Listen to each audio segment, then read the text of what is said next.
Plaintiff Amy Palermo and her boyfriend Eric Villette say the defendant lived upstairs from her, and she was the neighbor from hell. Amy claims the defendant had squatters living in her apartment who made them feel unsafe, and they're suing her today because they claim the defendant's dog damaged their car. Defendant Isis Archer says the reason the plaintiffs had a problem with her guest is because of their race. Isis claims the plaintiffs thought their apartment was going to get shot up because of Isis's guest, and she's countersuing for harassment and emotional distress. Tell me what happened. Your Honor, she is the neighbor from hell. She moved in upstairs from us in November 2008. Within a month, we noticed that she had squatters living with her. The landlord had originally told us there were supposed to be 3 people living upstairs from us, and we counted probably about 8 people at some point. How do you know they were living there permanently? They were downstairs doing laundry. They were doing normal day-to-day activities that everybody does. Good enough. Go ahead. Okay. These people that she had living up there made us feel unsafe. They never locked the main door to the house. They were keeping keys in the mailbox so that their squatter friends could come in and out as they pleased. Like, we would come home and the door would be unlocked, and we didn't know who was going to be on the other side. You know, we never know. Did you tell the landlord? Yes, we did. What did the landlord say? She told them to keep the door locked. Did they? No, they still didn't. Did you go back to the landlord? Until there was a point where they got afraid that they would be evicted, and then they decided to cooperate. All right. An incident, they had some friends over. They were playing loud music, and that following night we went down into the basement, which is also a shared area. I went down and found a substance in my washing machine, and I called Eric down to come and check it out. And he realized that someone had used my washing machine as a toilet. Oh, give me a break. Yeah, it was disgusting. So we called the police for that, and we finally did file a report, which I have here.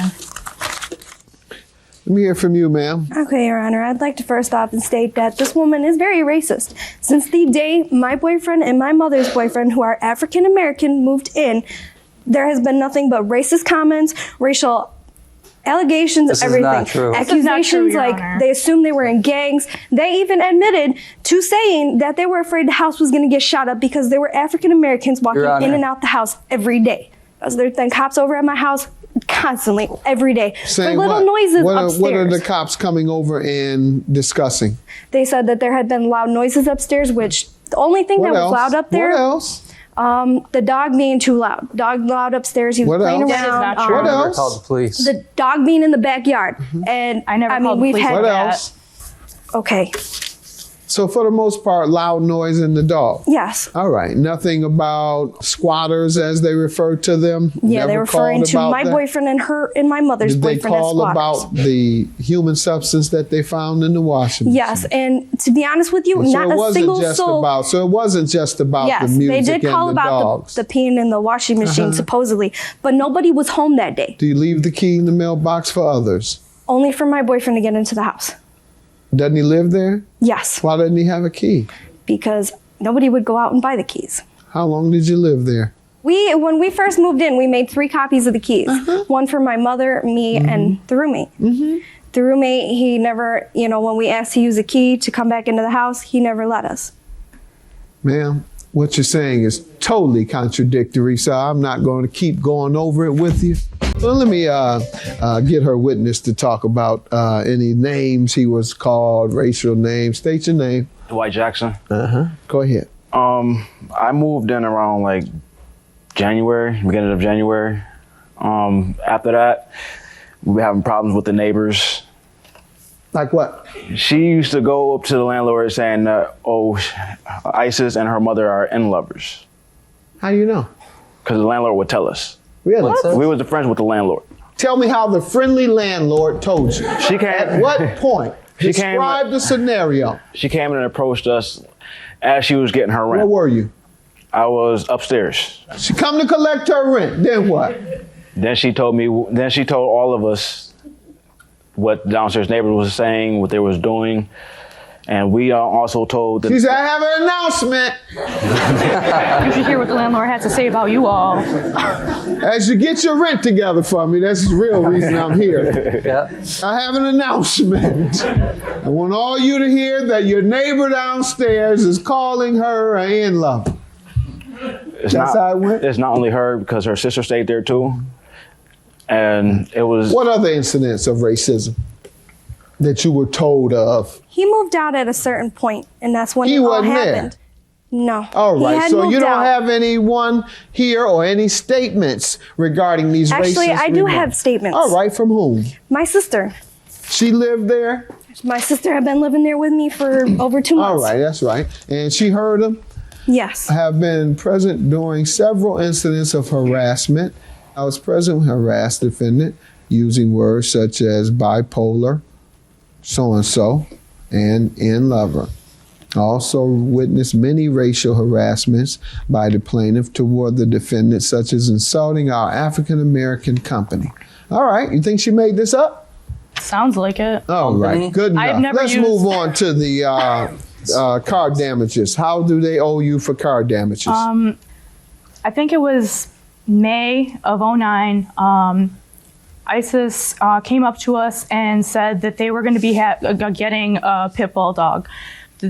The landlord actually didn't want her having the pit bull, so the landlord told them repeated times that they were supposed to get rid of it. It was not supposed to be on the premises.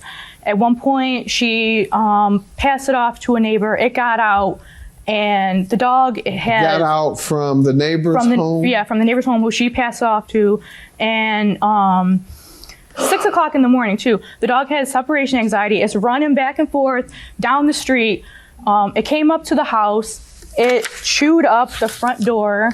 This is That is what the also front door jumped. looked like. It also jumped on her car. And I'm a witness to it. She's a witness to it. And these are all Jumped on. the scratches that the You dog all's did car? to my car. Yes. It was just Did looking she around. see it? No. No. I don't believe she was home that I think day. so. I was home. I was upstairs in bed sleeping.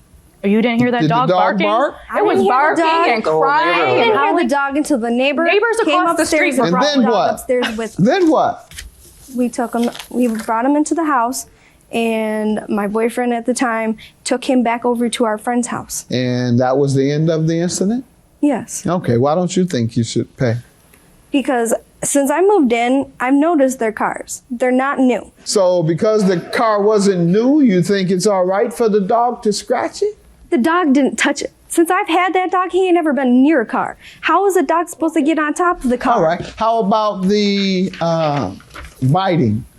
The door, I do. You bite on it? You do what? No, I do agree that the dog did that. I know the dog did that because he did it to the one upstairs. Your counterclaim $500 for harassment and emotional distress. How so? I've been hospitalized. I'm pregnant. And all the stress has been bad. I almost went into a miscarriage. What stress? Everything. The stress with the neighbors downstairs when I was actually living with them. Mm-hmm. The week of May 10th, my mom died the day before Mother's Day. So Sorry the to week hear of that. Mother's Day, I had the cops over at my house 5-6 times a week.